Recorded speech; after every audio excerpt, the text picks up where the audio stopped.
있게 봅니다. 여기서부터 잘라야 되겠네요.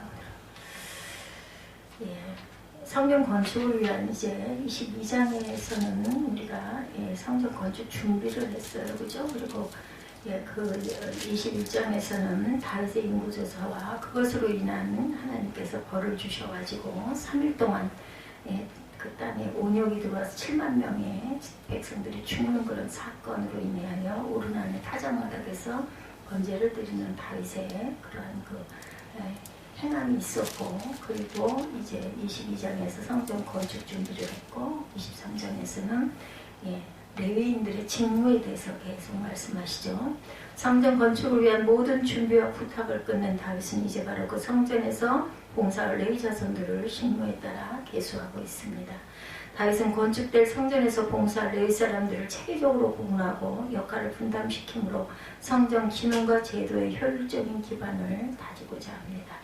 솔로몬 지명과 레위인의 계수에 대해서 솔로몬은 후계자로 지명을 하죠. 다윗이 30세의 왕이 되어 오랫동안 이스라엘을 통치하던 다윗은 이제 나이가 많아 늙어 돌아갈 때가 됐어요. 다시 늙은 것은 통치를 잘못한 결과이거나 그의 실수 때문이 아니라 그가 아담의 죄 아래에 서 있는 한 인간이기 때문이죠.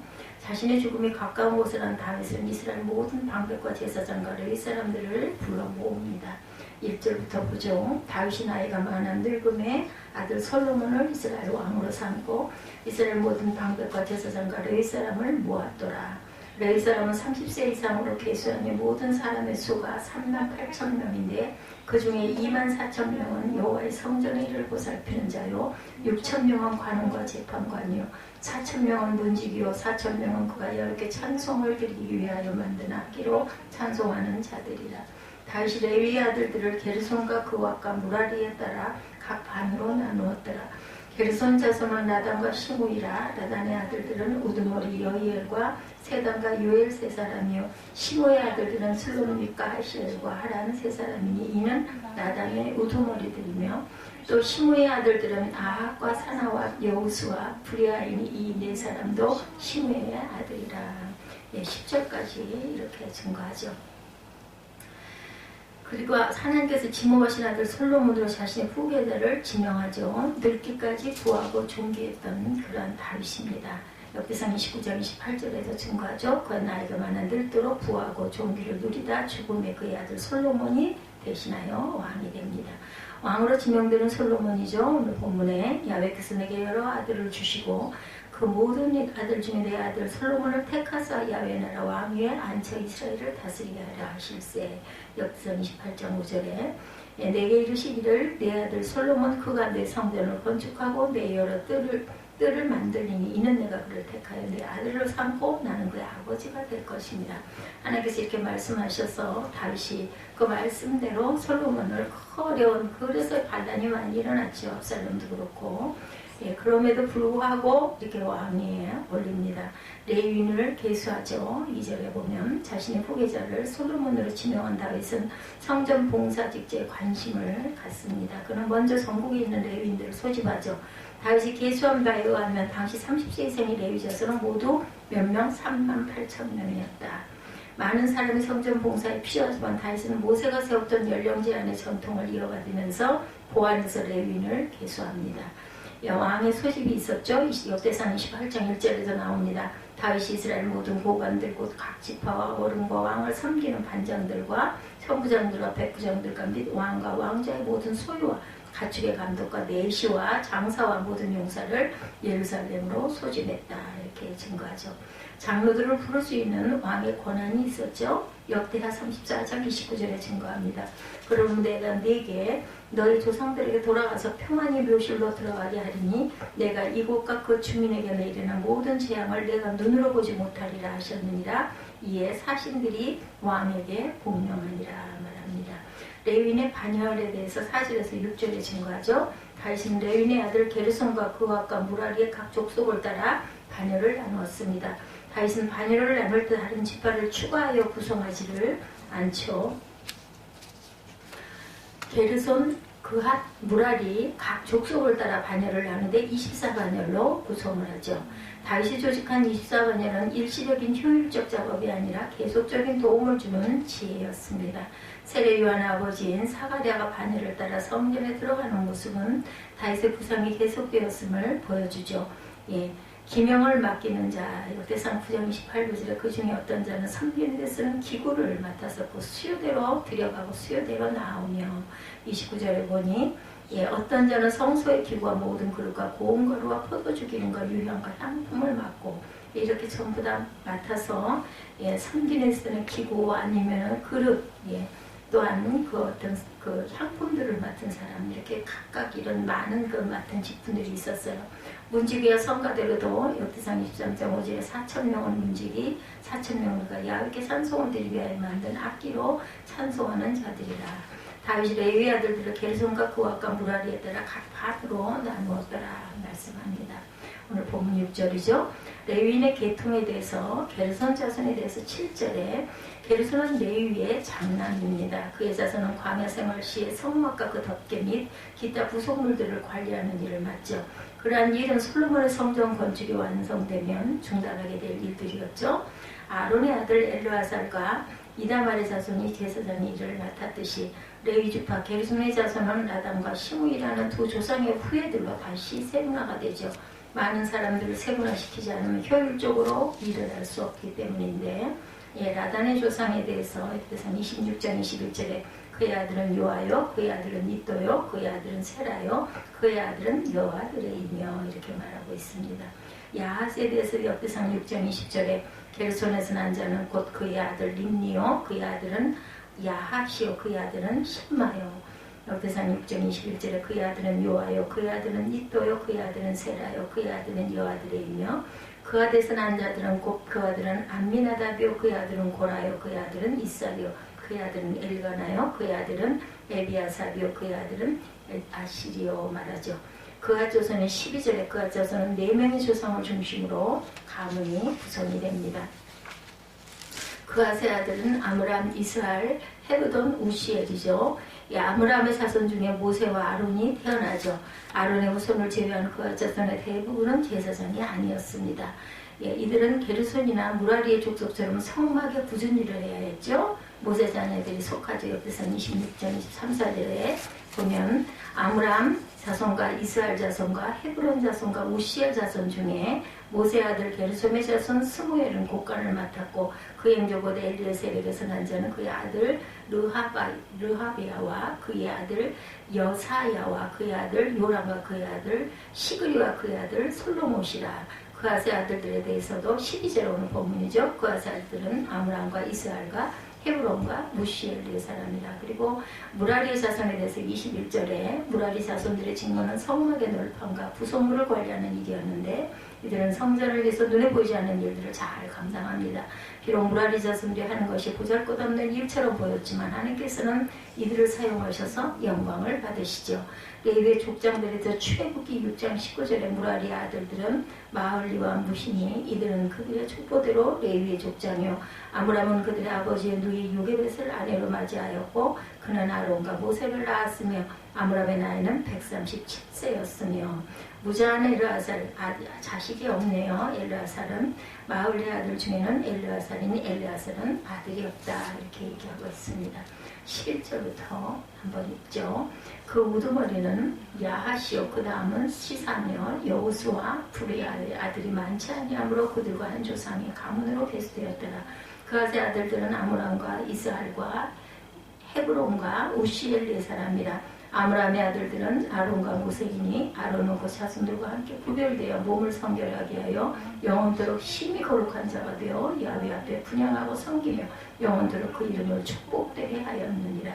하나님의 사람 모세의 아들들은 레위 지파 중에 기록되었으니 모세의 아들은 게르손과 엘리에셀이라. 게르솜의 아들 중에 스부엘이 우두머리가 되었고 엘리에셀의 아들들은 우두머리 르하비아라. 엘리에셀에게 이외에 다른 아들이 없고 르하비아와 아들들은 심이 많았으며 이스할의 아들들은 우두머리 슬로미시오 헤브론의 아들들은 우두머리 여리야와 둘째 아마리아와 셋째 야하시엘과 넷째 여가모함이며 우시엘의 아들들은 우두머리 미가와 그 다음 이시아더라.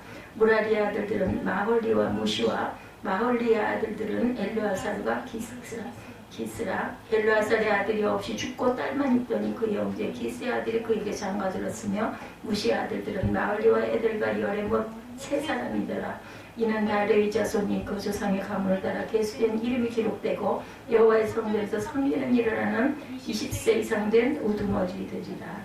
그래서 우리가 25절부터 다시 레위인의 새로운 직무에 대해서 말하고 있습니다. 앞으로 건립될 성전에 대해서 다윗은 솔로몬을 비롯하여 이스라엘 백성들의 성전을 건축하라고 부탁을 하죠. 지난 500년 동안 레위인들은 성막과 기구를 옮기며 그들의 임무를 감당해 왔는데 이제는 광야 시대와 같이 성막과 기구를 낼 필요가 없어졌기 때문에 앞으로 건립될 성전 봉사를 위한 레위인의 직무가 새로워졌습니다. 레위인들이 성전에서 새로운 일을 하게 된 것은 하나님께 주신 평강의 은혜를 기초로 하고 있죠. 이러한 레위인의 성전 봉사 사역은 장차 그리스도께서 세우실 교회에서 봉사할 그러한 사람들이었던 것이죠. 성도들의 헌신에 역할을 하고 있습니다. 신약의 성도들은 모두가 레위인으로 그리스도의 몸된 교회에서 맡은 직분을 충성스럽게 감당하고 가야 된다. 25절부터 보면은 방대한 성소의 구조에 대해서도 말씀하고 있습니다. 성전의 벽과 성소와 지성소의 벽이 연접하여 돌아가며 다락들을 건축하되 다락마다 돌아가며 골방들을 만들고 하층 다락의 너비는 5규빗이요 중층 다락의 넓이는 6규빗이요 셋째 층 다락의 넓이는 7규빗이라 성전의 벽과 바깥으로 돌아가며 턱을리어 골방 들보들과 성전의 벽에 박히지 아니하게 하였다. 성소에서 일이 상당히 많았습니다. 레위기 24장 5절에서 8절에 보면 너는 고운 가루를 가져다 떡 12개를 곱되 각 덩이에 10분의 2 에바로 하여 야외 앞 순결한 상 위에 2줄로 한 줄에 6개씩 진설하고 너는 또 정결한 유향을 그 각 줄 위에도 기념물로 야외께 화제를 삼을 것이며 안식일마다 이 떡을 야외 앞에 항상 진설할지니 이는 이스라엘 자손을 위한 것이요 영원한 언약이리라. 아론 자손들의 도움에 대해서 28절에 증거하죠. 제사장은 아론의 자손 중에 임명되었고 레위인들은 그들을 돕는 일을 하죠. 제사장들을 도와 수종드는 일도 하나님이 보시기에 은혜받는 큰 일이었습니다. 레위인들이 하나님의 전에서 섬기는 일은 다양하죠. 성물을 정결하게 하는 일과 제사를 위한 도구를 관리하는 일을 통해서 제사장들을 도와주는 그런 일을 하죠. 레위인의 일 역대상 23장 4절 오늘 본문 4절에 그 중에 24,000명은 야외 성전의 일을 보살피는 자요 6,000명은 관원과 재판관이요 4,000명은 문지기요 4,000명은 그가 야외께 찬송을 드리게 만든 악기로 찬송하는 자들이라. 제사장을 돕죠. 민수기 8장 11절에 보면 아론이 이스라엘 자손을 위하여 레위인들을 흔들어 바치는 제물로 야외 앞에 드릴지니 이는 그들에게 야외께 봉사하게 하기 위함이라. 레위인으로 수송아지들의 머리에 안수하게 하고 내가 그 하나는 속죄물로 하나는 번제물로 야외께 드려 레위인을 속죄하고 레위인을 아론과 그 아들들 앞에 세워 야외께 묘제로 드릴지니라. 이렇게 말합니다. 야외께서 축사와 찬송을 하게 합니다. 악사로 구성된 레위인들은 4,000명이나 되었어요. 그들은 아침과 저녁으로 축사와 찬송은 30절에 증거하죠.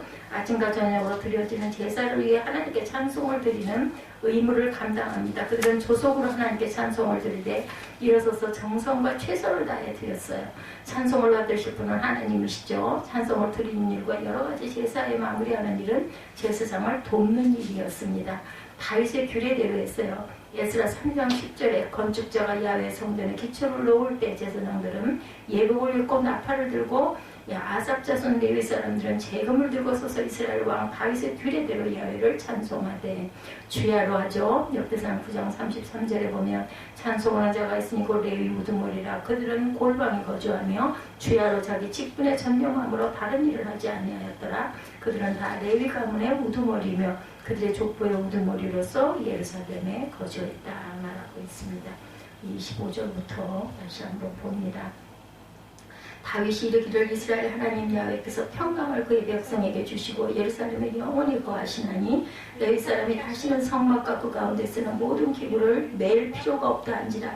다윗의 유언대로 레위 자손이 20세 이상으로 배수되었으니 그 직분은 아론의 자손을 도와 야훼의 성전과 뜰과 골방에서 섬기고 또 모든 성물을 정결하게 하는 일 곧 하나님의 성전에서 섬기는 일과 또 진설병과 고운가루의 소재물 곧 무교준 병이나 과자를 굽는 것이나 반죽하는 것이나 모든 저울과 자를 맡고 아침과 저녁마다 서서 야훼 감사하고 찬송하며 안식일과 초하루와 절기의 모든 번제물을 야훼께 드리되 그가 명령하신 규례에 정한 수요대로 항상 야훼 앞에 드리되 흠악의 직무와 성소의 직무와 그들의 형제 아론 자손의 직무를 지켜 여호와의 성전에서 수종드는 것이었더라.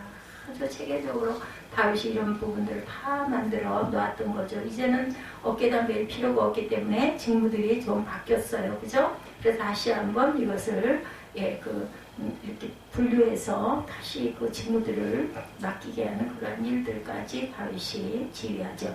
모든 사람들에게는 제각기 부여된 독특한 사명과 책임이 있게 마련이죠. 우리 성도들이 흔히 말하는 은사라든가 달란트는 모두 이와 관련되어 있습니다. 따라서 성도는 자신의 위치와 역할을 올바로 이해하고 분량에 충실하도록 힘써야 되겠죠. 성전을 건축하고 함께 준비하는 그러한 일들에 대해서도 27절에서 32절에 또한 증거하고 있었습니다. 예, 오늘 본문이 들어있는 역대상 23장 바로 앞에 있는 22장에서는 예, 다윗이 하나님의 성전을 건축하는 데 필요한 것들을 많이 준비했어요. 그죠? 예, 1절에서 5절과 그 아들 솔로몬을 불러 하나님을 위하여 성전 건축하기를 부탁하는 사실, 6절에서 16절 이스라엘 모든 방백에게 명령하여 그 아들 솔로몬도 하나님의 백성을 건축하라는 그러한 일들이 기록되어 있습니다. 그리고 22장의 내용은 28장과 29장에서 다시 보다 길게 상세하게 기술되어 나옵니다. 그런데 본질적으로 같은 내용을 반복하는 22장과 28장 사이에 있는 23장부터 27장까지 5장에 거쳐서는 이스라엘 지파들과 그 자손들의 족보와 명단과 인원수가 기록되어 있죠. 역대기 기자가 이 집안 족보 명단과 인원수를 나열한 뜻이 과연 어디 있을까? 우리는 먼저 그 족보 명단과 인원수의 대부분이 레위 지파라는 사실을 우리가 읽으면서 알게 되죠. 또한 레위 지파는 성소에 관련된 모든 일을 감당하도록 구별된 지파였다는 사실을 우리가 기억해야 됩니다. 그리고 이 역대기의 기자는 바빌론으로부터 돌아와 파괴된 예루살렘 성전을 다시 세우던 시대의 사람이었다는 사실도 우리가 알고 가야 합니다. 성전 건물도 새로 지어야 했지만 성전에서의 예배와 이에 관련된 모든 기능을 온전히 회복시켜야 했던 시대의 필요성 또한 우리가 고려해야 되겠죠. 이제 이런 상황에서 역대기 기자에게는 하나님의 성전이 건축되려 열망하던 다윗이 성전 건축에 필요한 물질적인 준비와 함께 진행시켰던 또 다른 준비, 그죠? 예, 제사와 예배를 비롯한 모든 성전 기능이 바르고 원활하게 수용되도록 하기 위한 제반 조직과 정비는 지대한 관심사가 아닐 수가 없었습니다. 다윗이 아니면 이런 일을 누가 감당했을까 하는 마음이 듭니다. 그런데 성전으로서의 바르게 존재하기 위해서 무엇보다 중요한 것은 성전 사역의 모든 직무를 수행할 사람들을 확보하고 바르게 배치하는 일이 굉장히 중요하죠. 이에 따라 다윗이 레위 지파 사람들을 계수하고 각 직무를 따라 안배하고 능률적으로 조직된 그런 그 사실, 그 내용을 사료로 남긴 것이 바로 족보와 명단과 인원수를 나열하는 역대기의 기록이다라는 것을 우리가 보고합니다. 다윗은 왕으로서의 그의 생애의 뒷부분으로 훗날 그의 아들 솔로몬이 건축할 하나님의 성전을 위한 준비에 모두 다 쏟아부었죠. 그는 성전의 위형적 건축을 위한 물질적 준비에만 골몰한 것이 아니라 그 성전에서 행해질 제사를 제도적으로 견고하게 정비합니다. 그 정비의 핵심은 성전에서 봉사할 레위 지파 사람들의 책임을 체계적으로 분담시키는 일이었죠. 원래 레위 지파는 하나님의 율법을 맡은 자들로 성막 봉사 등 이스라엘 공동체 안에서 중추적인 역할을 감당하게 되어 있었던 것입니다. 모세의 출생을 전하는 출애굽기 2장 1절에 보면 2장 1절에 보면 레위 가족 중 한 사람이 가서 레위 여자에게 장가들어 그 여자가 임신하여 아들을 낳으니 그가 잘생긴 것을 보고 석 달 동안 그를 숨겼다. 누구예요? 모세죠. 모세와 그의 형 아론은 레위 지파 사람입니다. 그들이 이스라엘 백성을 이끌고 이집트에서 나온 후 하나님께서는 아론에게 명령하셔서 그와 그의 자손들이 성소의 직무와 제단의 직무를 담당하게 하셨다. 민수기 18장 5절에 증거합니다. 하나님께서는 아론에게 말씀하시기를 너와 네 아들들은 제단과 휘장 안의 모든 일에 대하여 제사장의 직분을 지켜 섬기라. 내가 제사장의 직분을 너에게 선물로 주었은즉 거기 가까이 하는 외인은 죽임을 당할지라. 민수기 18장 7절에 이렇게 증거하고 있습니다. 역대상 23장 13절에도 오늘 보면 13절에도 보면 아론은 그 자손들과 함께 구별되어 몸을 성결하게 하여 영원토록 심히 거룩한 자가 되어 여호와 앞에 분향하며 섬기며 영원토록 그 이름을 축복하게 되었느니라. 이렇게 증거돼서 얼마나 복된 이름인지 모르죠.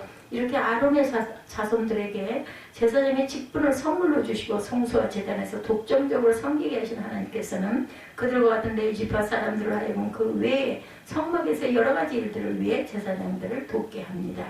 민수기 18장 2절에서 4절에 보면 너는 내 형제 레위지파고 내 조상의 지파를 데려다가 너와 함께 있게 하여 너와 내 아들들이 증거의 장막 앞에 있을 때 그들이 너를 돕게 하라. 레위인은 내 직무와 장막의 모든 직무를 지키거니와 성소의 기구와 제단에는 가까이 하지 못하리니 두렵건대 그들과 너희가 죽을까 하노라.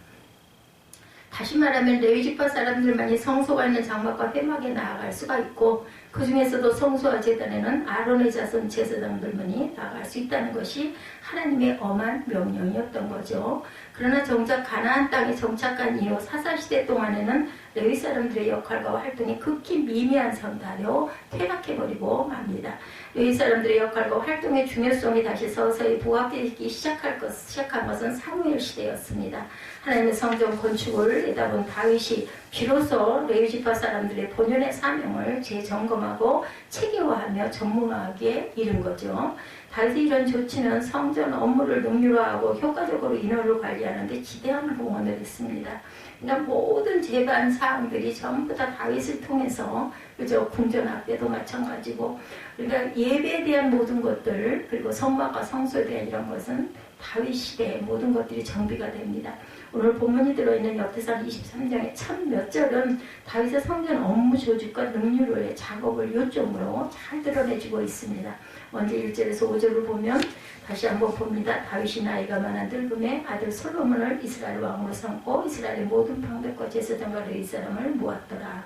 레위 사람은 30세 이상으로 계수하니 모든 남자의 수가 38,000명인데 30세 이상의 남자들인데 그 중에 24,000명이 야훼 성전의 일을 보살피는 자요 6,000명은 관원과 재판관이요 4,000명은 문지기요 4,000명은 야훼께 찬송을 드리기 위하여 만든 악기로 찬송하는 자들이다. 찬양하는 사람이 4,000명입니다.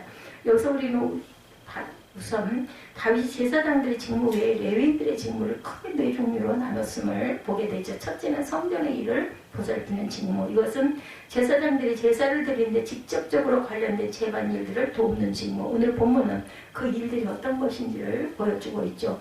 28절에서 32절에 다시 보면 그 직분은 아론의 자손을 도와 야훼 성전과 뜰과 골방에서 섬기고 모든 성물을 청결하게 하는 일 곧 하나님의 성전에서 섬기는 일과 진설병과 고운 가루의 소재물 곧 무교전병이나 과자를 굽는 것이나 반죽하는 것이나 모든 저울과 자를 막고 아침과 저녁마다 서서 야훼께 감사하고 찬송하기도 안식일과 초하루와 절기에 모든 본제물을 야훼께 드리되 28절 32절입니다.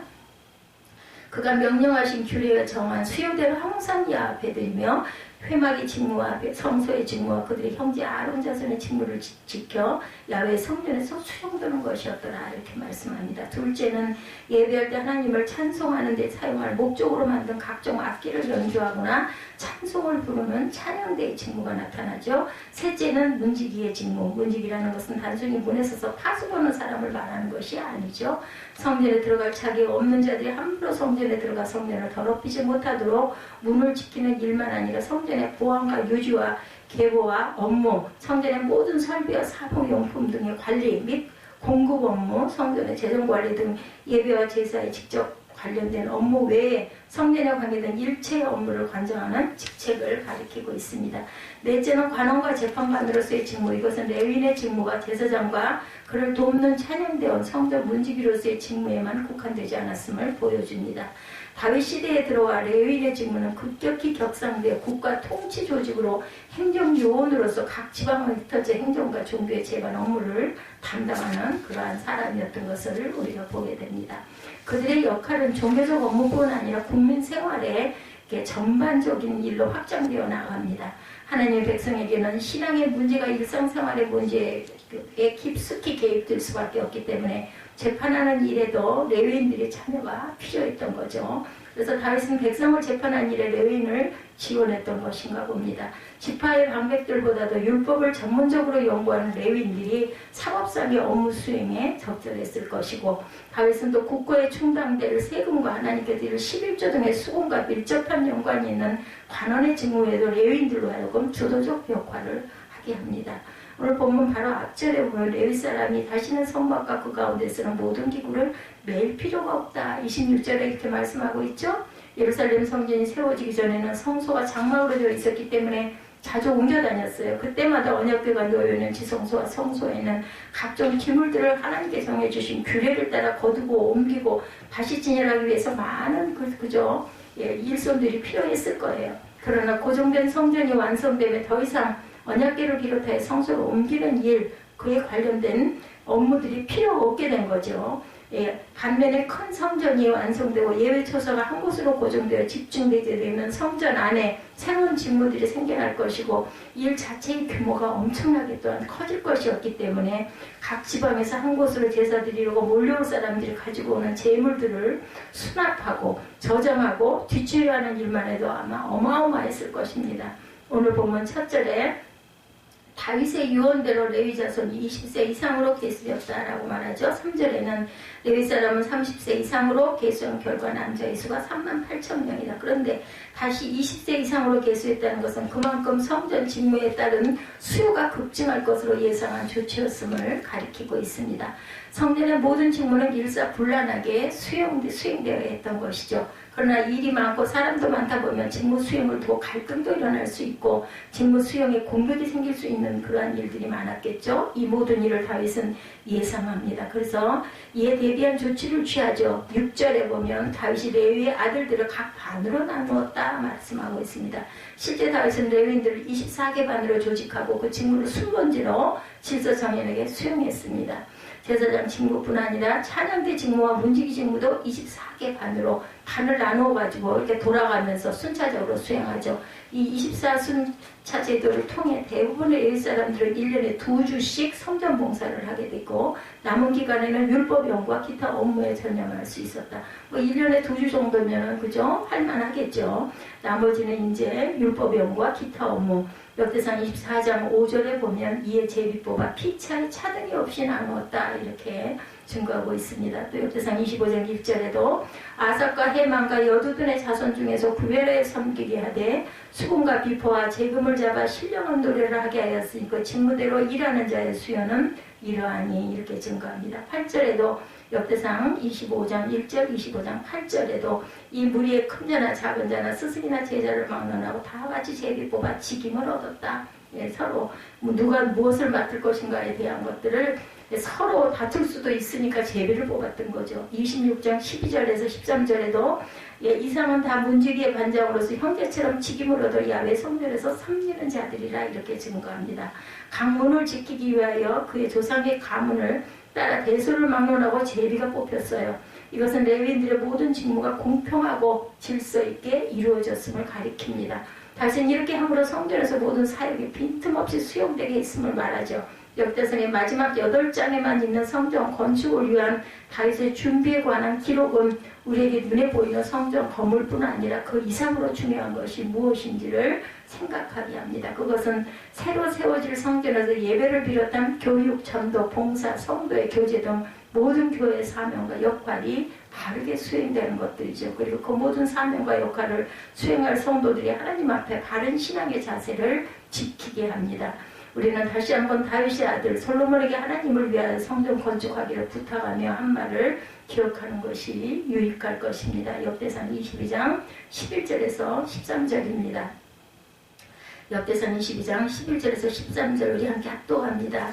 이제 내 아들아, 야훼께서 너와 함께 계시기를 원하며 내가 형통하여 야훼께서 내게 대하여 말씀하신 대로 네 하나님 야훼의 성전을 건축하며 야훼께서 내게 지혜와 총명을 주사 내게 이스라엘을 다스리게 하시고 네 하나님 야훼의 율법을 지키게 하시기를 더욱 원하노라. 예.